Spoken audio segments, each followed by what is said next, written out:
On today's episode of Locked On Suns, will the Suns finally get refereed like a championship contender with superstar players? Trade talk? What I want the G League team to be called? Your questions answered on a Mailbag edition. Let's go.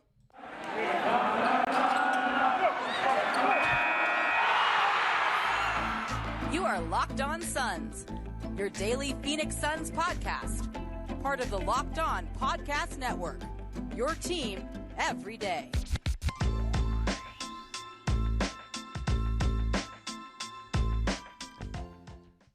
And we're back. This is Locked On Phoenix Suns. We're part of the Locked On Podcast Network, and I'm your host, Brendon Kleen, a credentialed media member covering the Suns for the past 6 seasons, a writer over at Suns.com, and the host of the Just Basketball Show wherever you get your podcast. A big thank you for making Locked On Suns your first listen. Happy Tuesday. Hopefully the peak, the last of the heat. I know I've been saying that constantly, but I really do mean it. It is not. It is a big bummer. So if you're local, I'm glad that we can be spending this time together. If you're from anywhere else, I appreciate and love each and every one of you as well. We're hitting close to 6,000 on YouTube. We're here for you every single day of the week. Just search Locked On Suns wherever you find podcasts. We're free and available everywhere, every day for you throughout the offseason and beyond. Become an everyday or get locked onto the Suns. From here on out, very much to get to as we make our way closer to the season. But today it's a mailbag. Today it is time to answer your questions. I put up a prompt, a request over on the Suns subreddit, and I got a ton of answers. I really appreciate you guys. Like 40 answers, which I will definitely be back on Reddit because I'm not sure what's going on over on Twitter, and this is far more answers than I'm used to getting over there. I think the last one I looked and I got like 9. So again, shout out to you guys. I will shout out the individual question askers. And I hate to start on a negative note, but that's where we're going to go today. It's not too negative, but it is from Big Green Jelly 25, and he has the Jock Landale flair. Hopefully you update that soon. Maybe you're just going to stick with Jock. I don't know. Either way, appreciate the question. He said, what do you predict will be the biggest weakness of next year's roster? So I want to start with the serious one. We're basically going to go serious, silly throughout because I did get some great, funny, more, not so serious questions. But let's start with this one. I think to me it could still be the rebounding, all right? I think when you just look at to me, it's size, right? It's size and front court depth. And I really mean size among the big man positions because I actually think one of the strengths of the Suns as a team overall right now and the way that they've built out this roster is overall size, like positional size. At every spot on this depth chart, you're getting players who are big for their position, right? I mean, this is a team that might start 6'8" Keita Bates-Diop at the 3, 6'10" Kevin Durant at the 4, and 6'11" DeAndre Ayton at the 5 with, guys like Yuta Watanabe and even Booker and Beal being, whoever you count as the point guard of those guys, big for their position. Josh Okogie brings a good amount of force and physicality and physical bulk to the wing spot. Like, all those things are good, but it is mostly that size in the front court and the rebounding problems that they may still have. I know Suns fans don't want to hear that, but I just think when you think about the fact that on the one hand, I expect them, and we'll talk about this a little bit as the show goes on, to focus more on transition defense. That is a hallmark of Frank Vogel's teams. They are one of the best transition defenses in the league, and rightly so. Like, I think that's a good thing to focus on, but you're probably not getting offensive rebounding impact if you emphasize getting back and protecting the basket. And defensive rebounding, I mean, I think Durant will make a big impact. I think a full season of Kevin Durant will really help there. I don't know if they'll be quite as bad as they've been in past years, but I do just feel that, unless somebody like Bates-Diop or Beal, I mean, I doubt that, right? Like, you're talking about a lot of the usual suspects. DeAndre Ayton is not somebody who is always known for owning the defensive glass. Devin Booker is a solid rebounder, but it's not as if he is a huge difference maker. You're also not going to rely on your guard to be that guy. And again, back to the front court in terms of, Eubanks, I think I've come around on him. I think he's going to be a positive. I think I had him 5th or 4th in the rankings we did on Monday's show, which I recommend in terms of impact among the role players. But again, he is only 6'9". Bol is very big, but I'm not sure if he'll play. Chimezie Metu, if it gets to that, is also on the smaller side, even if he does have athleticism. So you're just not seeing a lot of players that add up to defensive rebounding impact. On the other hand, like, just to be realistic there, I do think a lot of that comes down to effort, comes down to boxing out, comes down to focus and all of that. It's not as if, understanding that there are guys, Andre Drummond or, different players, Dwight Howard, who come through the league from time to time, who really own the glass. For the most part, it is a team effort. It is just about putting a butt on your man, and it is about, just grabbing the ball and the big men doing their job and kind of having a plan of action of how to pursue loose balls and who kind of boxes out who stays to get the rebound versus who, starts to focus on guarding their player. Like, all these different rules and stuff, they're professional basketball players at the highest of high levels. If you just focus on it, it should come. Maybe that does arrive via the coaching change, but some of the personnel stuff does lead me to worry about that. On last note here, like, that's a great problem to have, right? I mean, at the end of the day, it is a very minor issue, even if it is one that has plagued this team. All things considered, they're going to improve in a lot of other ways that we'll talk about as the show continues. And so even if rebounding is still a question mark or inconsistent, every team has some weakness. There is no perfect basketball team, and that as a problem to have as your biggest issue, you could do a lot worse. So there's your basketball question for this segment. Let's go to the sillier one, which is from, I don't even know how to say this, Kopi, I'm not sure. Shout out to you. He said, what would you name the G League team? He suggested the Gorillas or the Monsoons. I love the Gorillas with the sun as a mascot. That is a funny idea. I doubt that was your serious. We're talking about should. So you're all allowed to have your opinion. I'm allowed to have my opinion. None of it's going to necessarily happen. So we don't have to go in the realm of realistic. On that note, on the not realistic note, I do like this because I was trying to come up, right? Like, I literally spent time on the Phoenix Wikipedia page being like, what are some animals or some plants that are unique to the Sonoran Desert, unique to the desert period, that haven't already been taken? Because it's my opinion that the Arizona Coyotes is the best team name that we have here in the Valley. I think it is just the one that Coyote is just a cool animal. It sounds cool. It has a Y in it. People pronounce it different ways, but no matter how you say it, that word just like slides off the tongue in a cool way. And for a sports team name that's kind of supposed to sound fierce and unique and all that stuff, it just works. But I was like, are there any that haven't been tapped into? And so the 3 that I have are all up to this point have not been stolen, outside of one example outside of sports that I'll get to. But the unique, funny, what I would just like in my dream world one, the Phoenix Painted Ladies. That I believe is a butterfly that is indigenous to this area and looks cool. It's the orange one that I'm sure we've all seen.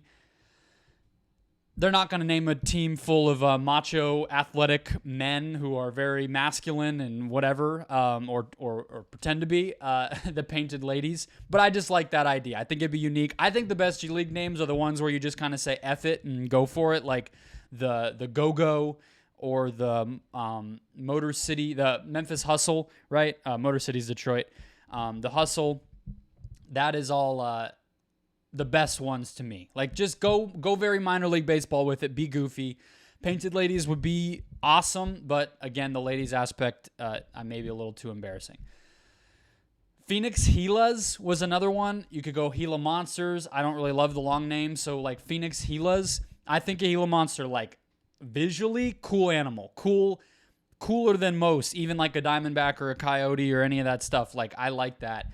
The orange and black, like, you could play the Suns angle on that. Obviously, they're going to be part of the organization. They're going to wear the same colors. I like it. But Gilas, and then you're going to have the pronunciation problem of, do people from out of town know to say Gila? You're going to say Gila and Gila and Gila and a bunch of other ridiculousness. So I kind of said no to that one. The other big question is it Phoenix or not, right? And so Aaron Edwards and I we talked about this a little bit, and I threw it at him. Where should they play? We didn't talk name. We talked where, because that was kind of the news that was coming out. And we agreed like East Valley, Northeast Valley, Tempe, Scottsdale makes the most sense. The ASU arena is right there. This is where the practice facility is. I mean, the distance between the practice facility and ASU Stadium, 15 miles or so, like reasonable enough. But if that's the case, maybe they call it Scottsdale, right? And in that case, I like the idea of the Saguaros. I like the idea of going for something that is not an animal, but still obviously has like the flair of here, similar to the Suns. Like that obviously gives off the desert vibe, but it's not an animal. I'm sure a lot of you have already heard that, and now you're already thinking of where I'm going to go next, which is that is an organization that already exists. It's one of those super culty, weird, like clubs for rich people out in Scottsdale, the Scottsdale Saguaros. I think it used to be like the 2030 Club or whatever out here, and now it's called the Saguaros. Like they probably have the inside track on that. You're probably talking about sponsors and donors and whatever. The circles that the rich people who work for the Suns and around the Suns will already be familiar with that. The territory's already been claimed. But I like the Saguaro idea. I think that's from a branding standpoint, you could do some cool visual stuff. And it is one that has not been taken, because that's the other thing. When you talk about minor leagues and different less popular sports and all this different stuff, like there's not exactly a lot of animals or things like deserty stuff that's not already been taken. Roadrunners and Thunderbirds and a bunch of these things have come and gone already. You don't get it. You don't get to have it. So we'll see what they do. I hope it's creative. I hope it's fun. It might not be desert related. Maybe it's just a completely random description of the area that has nothing to do with the desert. I don't know. It seems like a missed opportunity when you already have Suns and Mercury, but we'll see.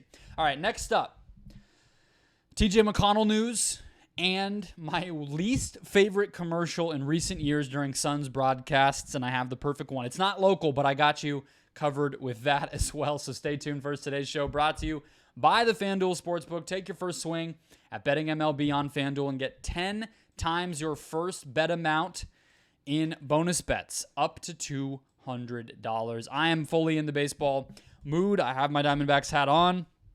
And if you jump in, you bet $20, you'll land $200 in bonus bets. Win or lose. That's $200 that you can spend betting everything from the money line to the over-under to who you think is going to go hit that first home run. All on an app that's safe, secure, and super easy to use. Plus, when you win, you get paid instantly. So there's no better place to bet on MLB than FanDuel, America's #1 sportsbook. So sign up today. Visit FanDuel.com/lockedon to get up to $200 back in bonus bets. That's FanDuel.com/lockedon. FanDuel, an official partner of Major League Baseball. Keeping it rolling, let's do the fun one first in this segment. We'll mix it up here. And that is from Echo Dad. He asked, what is the worst commercial during Suns broadcasts? Which I really love. It is a perfect diehard sicko fan question of all of us who have spent too much time watching Fox Sports Arizona, Bally Sports Arizona over the years. And it is a particular, and you get this if you watch League Pass too. You get the other cities' versions of this, but ours, you're most familiar with, of just the same slew of repeated commercials over and over and over and over for years. And the other awful part is for if you're like me, you watch on the app. I don't have cable. We don't need to get into the details of the ways in which others can watch that type of thing, but the waiting music, which is its own disgusting remix of elevator / phone hold operator music, and it's just the worst. And so you get that playing, and then you get these same commercials, and it is enough to drive anybody absolutely crazy. So some of the ones that Echo Dad suggested or maybe was offering as his least favorites, the Casino Arizona You Do You guy, I think it's Casino Arizona, Banner Health, Sweet James. I also would say from this past year, the Fries commercials really got out of hand and annoying. I don't even remember the jingle. I think that's a testament to my sanity that I've been able to get rid of it out of my brain. But I have a old one that came to mind immediately. This is not me pulling back further just to be cool. I promise you, this is the one that drove me more crazy than any one ever has, and it is Jim Beam, specifically the era when Mila Kunis was the spokesperson, and it had the like whistly country music that was like a Western, like the theme song to a Western movie. I think that's still their theme song, but it doesn't play as much on the Suns broadcasts anymore, and I don't think Mila Kunis is involved. But that, like, whistly song with, like, the thumpy bass and then her face, and it just was, like, they had the same commercial running for, I swear to you, like, it felt like 3 years. Like, I feel like the entirety of the time that I was in college, that exact advertisement was playing. So there's your answer. Jim Beam, Mila Kunis. If Jim Beam wants to sponsor us, fantastic. That's okay. I take back everything I said. From Jizwardo, which, yes, just said that on the podcast. You're welcome, sir. I have no idea what that stands for. It is in no way an innuendo. I have no clue what that could possibly mean. He said, your most desired player, though we could realistically use the traded player exceptions on, who would you like and who do you see getting shipped? So just to clarify, because I do think this gets confusing for people, the Suns have 2 traded player exceptions now, one of which is in the $6 million range, one of which is just shy of $5 million. That one is from the Saric deal. The bigger one, the $6-ish million one, between 6 and 7, is via the Cameron Payne trade. So that is where we are. And I'm not saying, okay, $6.5 million is the Payne one. I didn't want to get that wrong. 4.9 is the Saric one. And just to clarify, because we're on the topic here, I believe you can trade players in addition to traded player exceptions, but I don't think the rules really make sense to do that, and I'm not honestly positive that you even can. Of course, you can attach picks to it, which is very common, which I would expect we will see if the Suns use these. But so the last part of your question of who do you see getting shipped out, it's not quite how it really works. The TPE is the thing that you get that allows you to get somebody. You don't have to send a player. You have the exception. That's what it's for. So just so we're all on the same page before I answer the question, I don't have a lot of targets with the bigger one just because it seems like at this point the Suns are going to use it in season. I would think, or at least in camp potentially, but I'm expecting in season, and so to me it just doesn't make a lot of sense to guess based on what we know right now. There might be these Lillard and Harden and potentially even like Siakam trades, if not, like Joel Embiid. Like, I don't think that's going to happen, but we never know, and the league will get all shuffled around. So like now that the dust has settled from free agency, I don't have a lot of targets in mind, but what I will do is use this as an opportunity to talk about TJ McConnell, because that is the name that's out there once again from Mark Stein. It got put out that the Suns continue to have interest in TJ McConnell, but now that they don't have Cameron Payne on their roster, just don't have means to really go out and get him. I do want to shout out David Nash, who's always really good at this cap stuff, and pointed out, like, the Suns don't, even if you wait until midseason and you're trying to stack up all these minimum players that they have, like, you would have to trade so many players in order to get up to TJ McConnell's salary, because all the Suns really have is minimums to deal, that it doesn't really make sense for it to happen that way. Now that Payne is gone, there's really no player-for-player trade on the Suns roster to get TJ McConnell. What could happen, though, is you could see if McConnell, because he makes more than these traded player exceptions, right? So he can't just be absorbed right into that. But what they could do with something maybe like the $6.5 million exception that they have for Payne is to go out and acquire a player with that exception and then add that player to one or two of their minimums. Probably just you try to have it just be one of their minimums.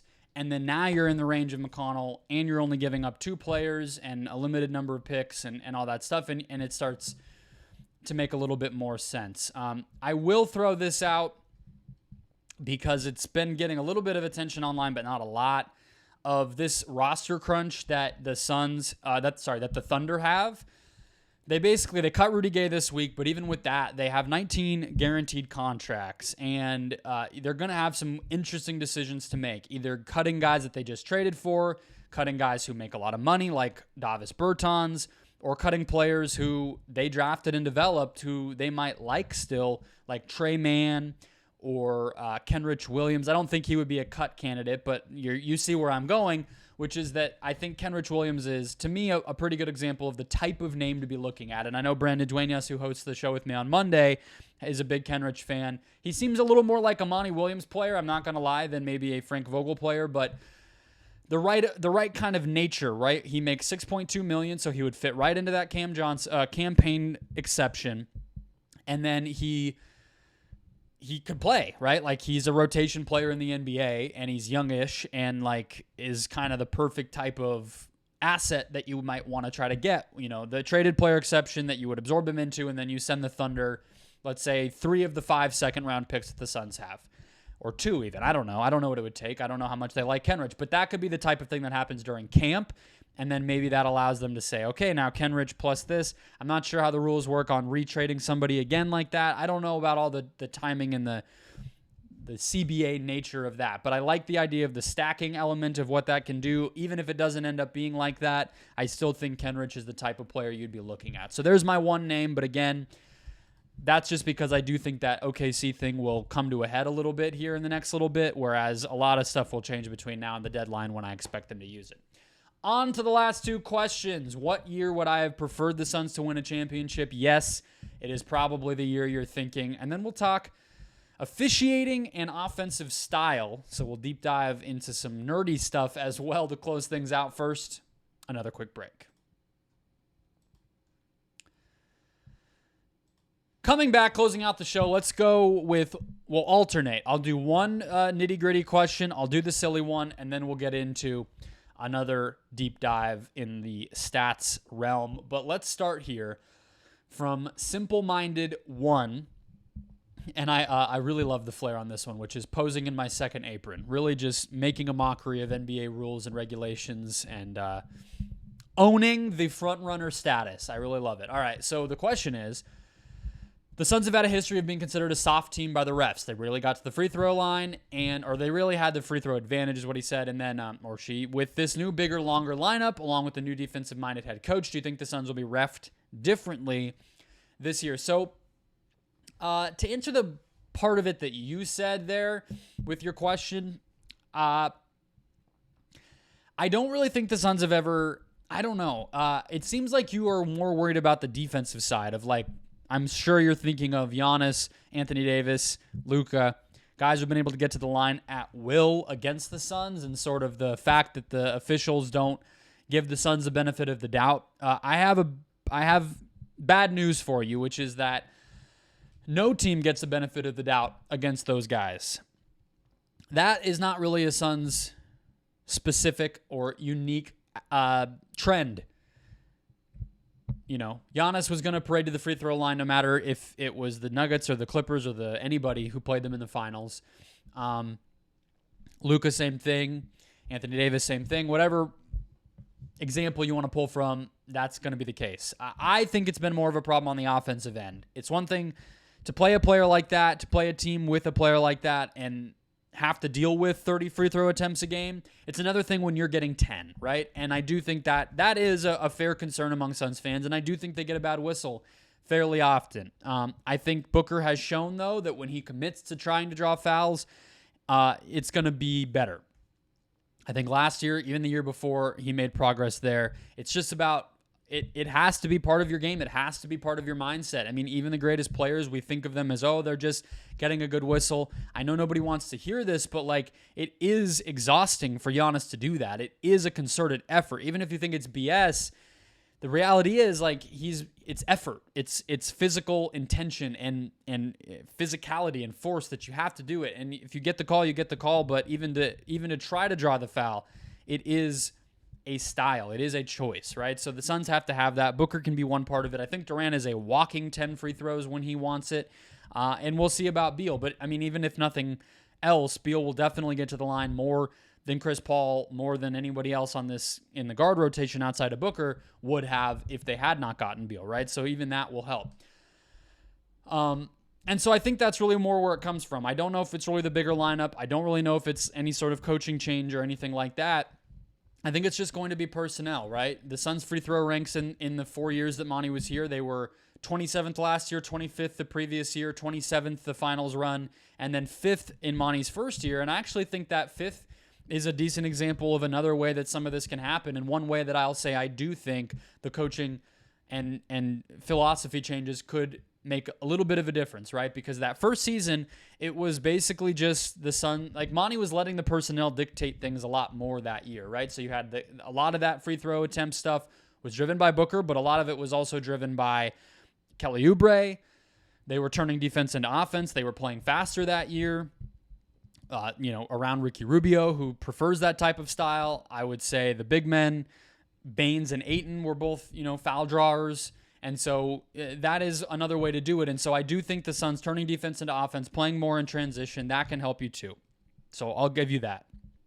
But the best free throw teams in the league this year, every year, they have interior scoring stars. Last year, all of these teams were in the top 10. Philly, the Lakers, the Kings, the Mavs, the Heat, and the Pelicans. Okay, so, Embiid, Davis and LeBron, Fox and Sabonis, Luka, Butler, and, Zion and Ingram. So, that's the best way to do it. It's really not about coaching or play style. It is about, do you have a player who can score on the interior, or do you not? And the Suns have 3 of those guys, so ideally that should help. All right, last fun one here, and then we'll do one more on the offense, which this fun one is via Cactus Hooping. Love that. Maybe it's just Phoenix Cacti for the G League team. I don't know. Confuse people with the spelling and pronunciation again there. He said, which previous year would you have preferred a Suns championship? And this is the one I teased coming into the out of the last segment. It is exactly the one that everybody probably has. 2010, that was the one that I was probably the most into because I was fully a person by then, not a kid. But that was such a fluke, and it sort of felt like even getting there was somewhat of a blessing. And were the Suns going to beat the Celtics? Maybe, but I don't necessarily think so. And so I don't know. 93, similar, right? It's Jordan.